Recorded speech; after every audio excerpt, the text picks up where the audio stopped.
Assalamualaikum warahmatullahi wabarakatuh. Alhamdulillahirabbil alamin. Yang kami hormati Kepala SMK YPM Taman, Bapak Insinyur Haji Muhammad Ismuli, Sarjana Teknik, segenap pimpinan dan staf, Bapak Ibu Dewan Guru yang insya Allah senantiasa dirahmati oleh Allah SWT. Puji syukur Alhamdulillah kita panjatkan pada Allah SWT. Hanya atas lipat rahmat hidayah serta inayahnya lah kita bisa bersama-sama di ruangan yang penuh barokah ini untuk melaksanakan acara sosialisasi pembelajaran dengan pendekatan deep learning dan penyusunan perangkat pembelajaran tahun pelajaran 2025-2026 dalam keadaan sehat walafiat tanpa kurangan suatu apapun. Untuk lancarnya dan bertanya adalah marilah kita buka dengan bacaan Al-Quran suratul Fatihah ila hadratin Nabi Mustafa Muhammadin sallallahu alaihi wasallam. Lahum al-Fatihah. Nyanyikan bersama himne YPM.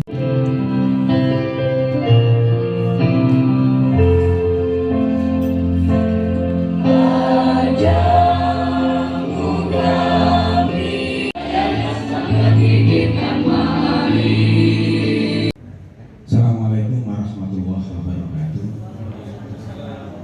Bismillahirrahmanirrahim. La haula wala quwata illa billah. Yang saya hormati seluruh pimpinan SMK YPM Taman serta seluruh Bapak Ibu guru.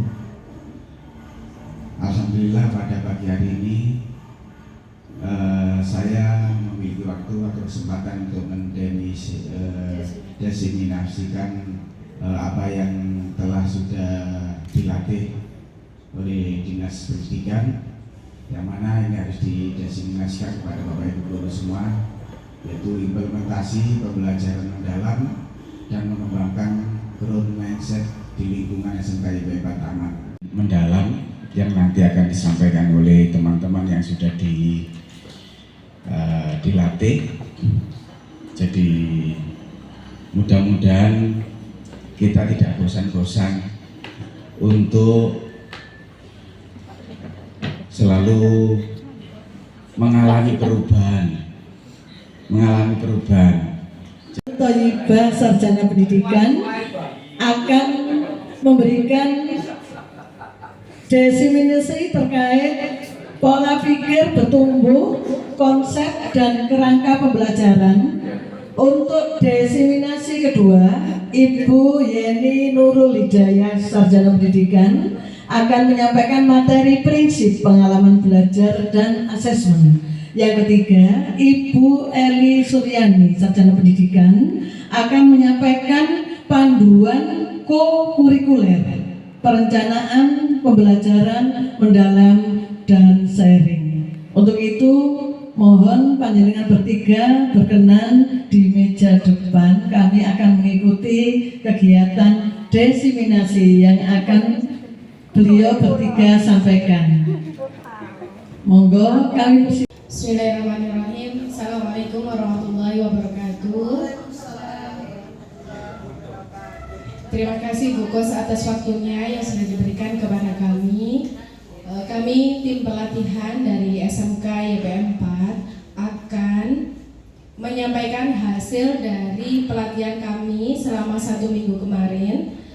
Untuk diseminasi hari ini, materi pertama akan disampaikan oleh Bu Siti Halimatun Thayyibah.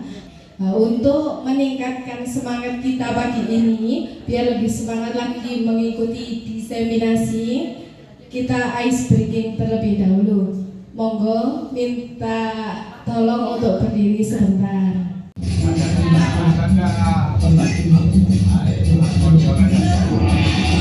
Semangat dengan ice breaking. Kita lanjutkan untuk materi diseminasi PPB dan PPT, pola pikir bertumbuh dan pola pikir tetap. Nah, pola pikir bertumbuh dan pola pikir tetap, jika seseorang menghadapi tantangan, dia akan menerima tantangan itu. Tapi jika pola pikirnya tetap atau PPT, dia akan menghindar dari tantangan itu. Nah, kemudian kalau ada kendala, dia akan bertahan. Sebaliknya, untuk yang PPT dia akan menyerah. Selanjutnya, jika ada upaya kesempatan, dia akan menganggap kesempatan itu sebagai peluang. Nah, berbeda dengan PPT, dia akan menganggap kesempatan itu adalah hal yang mubazir, yang tidak perlu dilakukan. Seperti itu. Selanjutnya, jika ada kritik, pola pikir PBB akan menganggap itu adalah sebuah informasi. Menganggap kritik itu adalah informasi yang diharapkan membangun. Kemudian kalau pola pikir tetap itu dianggap serangan. Selanjutnya yang terakhir, kalau melihat orang sukses, pola pikir bertambah itu akan menjadi inspirasi. Orang sukses itu akan menjadi inspirasinya. Nah, kalau PPT menganggap orang sukses itu adalah ancaman bagi dirinya sendiri. Nah, prosedur intervensi yang pertama, saat melihat ada murid yang mau menyerah untuk menemui tantangan atau kesulitan, segera dorong dia untuk mencoba lagi. Kemudian pada saat murid itu mau mencoba, segera berikan dia pujian. Jelaskan kepada murid bahwa berbuat salah merupakan cara otak untuk belajar dan berkembang. Bahwa kesalahan itu adalah awal dari langkahnya untuk berkembang. Nah, ini ada pujian pribadi dan pujian proses. Mungkin yang selama ini kita atau saya lakukan, saya berikan ke murid, yaitu tentang pujian pribadi. Salah satunya, Mas ganteng, anak pinter, anak cantik, itu adalah salah satu pujian pribadi. Nah, sekarang kita tambah lagi, bukan mengubah ya, kita tambah lagi pujian yang proses. Kamu pasti pintar, kamu pasti sudah bekerja keras, menghargai proses. Kamu anak yang baik, kamu patut diapresiasi atas usahamu yang sangat baik. Seperti itu. Nah, sekarang mulai masuk ke pembelajaran yang mendalam. Kenapa pola pikir ini diperlukan sebelum ke pembelajaran mendalam? Mindset dibutuhkan agar bisa menghilangkan rasa takut untuk berhadapan dan hambatan tentang kesulitan. Lanjut. Konsep dan kerangka pembelajaran masuk ke modul yang kedua, yaitu mengapa perlu pembelajaran mendalam? Melengkapi. Melengkapi bukan menghilangkan. Melengkapi pendekatan pembelajaran dengan menambah karakteristik dan karakter pedagogik. Melalui apa saja tadi sudah disinggung sedikit oleh Bapak Kepala Sekolah, yaitu keterlibatan, berkesadaran, memuliakan, pengembangan budaya belajar, pemanfaatan teknologi digital, dan multidisiplin ilmu. Pembelajaran mendalam Bapak Ibu, ini nanti gambar ini, tampilan ini juga akan muncul berulang kali. Tadi sudah muncul, sekarang muncul yang kedua. Secara umum pembelajaran mendalam ada 8 dimensi profil lulusan, 4 prinsip pembelajaran, 3 pengalaman belajar, dan kerangka pembelajaran. Nah, sekarang yang akan kita singgung yaitu tentang kerangka pembelajarannya. Kerangka pembelajaran yang berikutnya yaitu tentang kemitraan pembelajaran. Kemitraan pembelajaran meliputi lingkungan sekolah, lingkungan di luar sekolah, dan yang terakhir lingkungan masyarakat. Lingkungan sekolah meliputi kepala sekolah, pengawas, guru, dan murid itu sendiri. Kemudian kalau lingkungan di luar sekolah, MGMP, Mitra Profesi, DUDI, dan yang kemarin kita lakukan yaitu pelatihan. Kemudian masyarakat, orang tua, komunitas, atau masyarakat, organisasi keagamaan, dan lain sebagainya. Kemudian sebagai kolaborator yaitu ketika melakukan proyek atau melakukan pembelajaran. Dan pengembangan budaya belajar, guru memberikan kepercayaan dan peluang mengambil resiko kepada peserta didik untuk mengembangkan kreativitas dan berinovasi melibatkan peserta didik dalam mengembangkan pengalaman belajar serta menciptakan lingkungan pembelajaran yang mendukung pembelajaran mendalam. Tiga, jadi ada berkesadaran, ada bermakna dan menggembirakan. Untuk prinsip dan pengalaman ini akan kita bawa terus sampai nanti kita membuat PPM atau perencanaan pembelajaran mendalam atau istilah RPP untuk perencanaan pembelajaran mendalam atau PPM. Next, untuk berkesadaran itu merupakan pengalaman belajar peserta didik yang diperoleh ketika mereka memiliki kesadaran untuk menjadi pembelajar. Untuk yang pertama terkait kokurikuler, beliau menyempurnakan kurikulum merdeka. Jadi kurikulumnya tetap sama, kita pakai kurikulum yang sama, kurikulum merdeka, namun disempurnakan dengan pendekatan deep learning atau pembelajaran mendalam. Kemudian yang berbeda, kalau yang dulu itu ada istilah P5, sekarang P5 sudah bergeser dengan kokurikuler. Jadi pembelajaran itu selain intrakurikuler, ekstrakurikuler, satu lagi kokurikuler untuk mendukung intrakurikuler, untuk penguatan dari intrakurikulernya. Tersebut adalah definisi dari kokurikuler. Apa itu kokurikuler? Kegiatan pembelajaran yang dilaksanakan untuk penguatan, pendalaman, dan atau pengayaan kegiatan intrakurikuler. Jadi kegiatan yang biasa kita lakukan di kelas dalam rangka pengembangan karakter dan kompetensi murid, terutama adalah penguatan karakternya. Kompetensi yang dimaksud adalah 8 dimensi profil lulusan. Kalau dulu kita mengenal istilahnya profil pelajar Pancasila, sekarang nambah 2, enggak lagi 6 tapi 8. Ada 8 dimensi profil lulusan. Yang pertama keimanan dan ketakwaan, komunikasi, kesehatan. Nah ini mandiri, kolaborasi. Nah, kurikuler dimaksudkan untuk membuka ruang yang lebih fleksibel bagi satuan pendidikan untuk mengembangkan kegiatan yang dapat memenuhi kebutuhan belajar murid dan menanamkan nilai-nilai yang dimiliki oleh satuan pendidikan. Kemudian, kapan pelaksanaannya? Pelaksanaan kurikuler dilaksanakan secara fleksibel dari segi muatannya, kegiatan, dan waktunya. Otomatis waktunya adalah fleksibel. Itu adalah salah satu karakteristik dari kurikuler itu sendiri. Kemudian siapa saja yang terlibat atau istilahnya kemitraan pembelajaran? Selain sekolah ada orang tua, masyarakat, atau dunia kerja. Yang lama istilahnya adalah menghamba dengan siswa. Nah sekarang istilah itu tidak ada, istilahnya adalah memuliakan.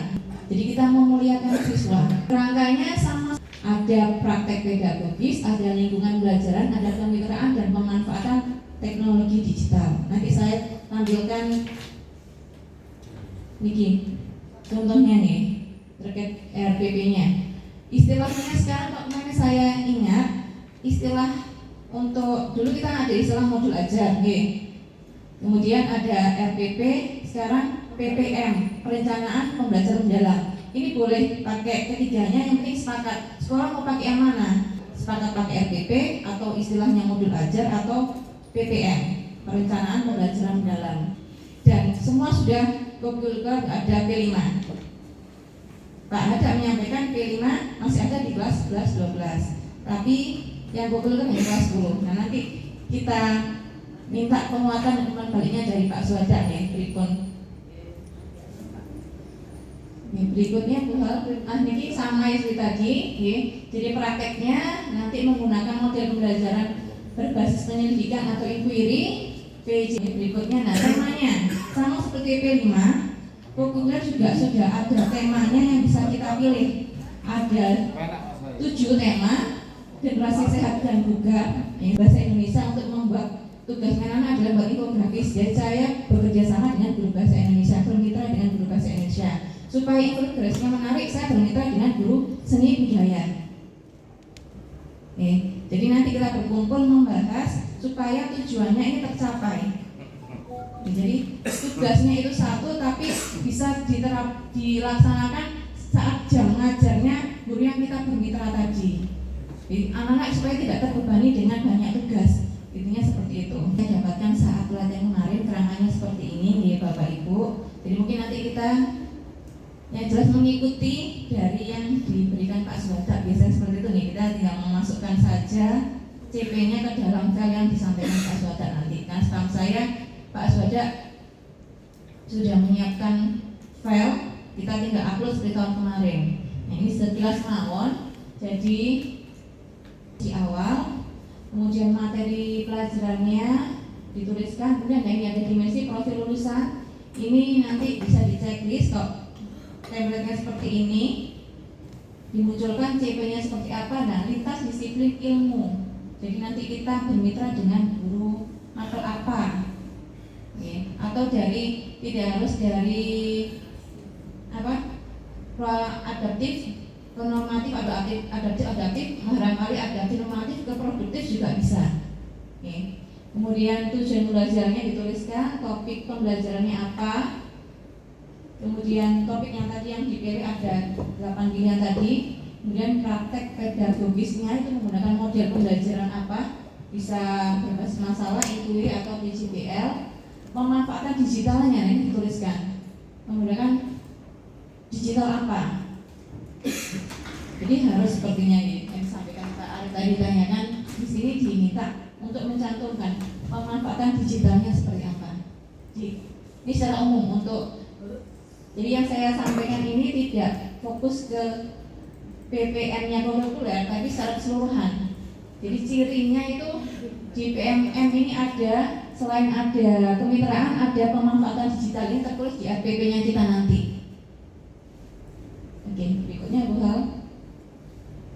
Nah, langkah-langkahnya sama seperti sebelumnya, ada awal, inti, penutup. Oke. Untuk yang di inti ini diberi yang prinsipnya tadi, pembelajaran, prinsip pengalaman belajar, ada memahami, mengaplikasi, atau merefleksi. Dalam memahami ada apa saja prinsipnya. Nah, ada kesadaran, ada bermakna atau menggerakkan, ini tinggal dipilih saja sesuai dengan langkahnya. Plus tadi bisa kita juga milih model pembelajarannya apa. Nah, model pembelajarannya kan ada sintak-sintaknya. Sintak-sintaknya nanti dimasukkan yang di bagian inti, mengaplikasi dan merefleksikan. Jadi sintak pertama itu masuk yang memahami, sintak kedua masuk yang memahami atau yang mengaplikasinya, tergantung sintaknya. Pasnya di mana. Dan terakhir penutup. Kemudian di bawahnya itu ada kolom untuk asesmennya. Di awal itu asesmennya berupa apa, nanti tuliskan. Saat proses pembelajaran asesmennya apa, dan di akhir pembelajaran sumatif itu asesmennya apa, itu juga dituliskan nanti. Berikutnya terkait inquiry kolaboratif. Inquiry kolaboratif adalah pendekatan berbasis tim yang memungkinkan guru untuk bekerja dalam mengidentifikasi tantangan di kelas, merancang strategi pembelajaran, dan secara berkelanjutan merefleksikan serta menyempurnakan praktek pembelajaran. Ya, jadi setelah ada pembelajaran pertama di kelas A misalnya, kita evaluasi, kita refleksikan. Nanti akan ada perbaikan seperti itu. Berikutnya, nah pendekatan inquiry kolaboratif bersifat reflektif dan berbasis data. Intinya dari deep learning yaitu adanya refleksi terkait pembelajaran yang kita lakukan, kita terus evaluasi, kita refleksikan dan perbaikan untuk pertemuan berikutnya. Alhamdulillah materi pertama, kedua, dan ketiga sudah didiseminasikan dengan baik. Semoga ilmu yang kami berikan bermanfaat. Kami akhiri diseminasi kami hari ini. Assalamualaikum warahmatullahi wabarakatuh.